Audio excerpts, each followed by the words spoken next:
শোনো, আমি আর তোমার বাবার সেবা করতে পারবো না। সে প্রতিদিন বিছানায় প্রসাব করে, আমার আর এসব ভালো লাগে না। আমি আজকেই তোমার কাছে ঢাকা চলে যাব। যতদিন মরেনি ততদিন আর এই বাড়িতে আসবো না।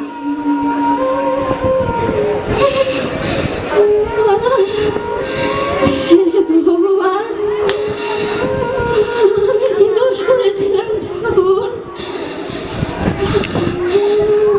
আজ আমার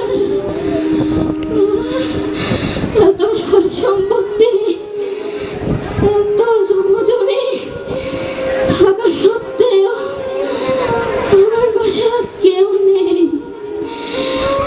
আমার স্ত্রী, পুত্র, পুত্রবধূ সবাই আমাকে ছেড়ে চলে গেল।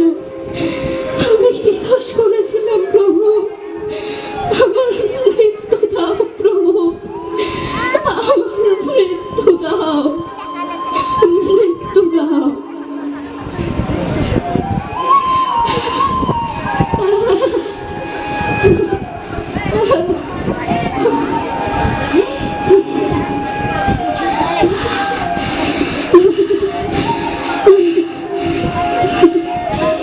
বাবা, বাবা, কে? তোমার কি হয়েছে?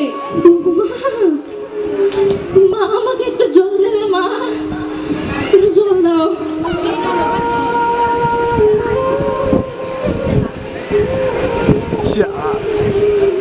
এত শক্তি হয়ে গেছে।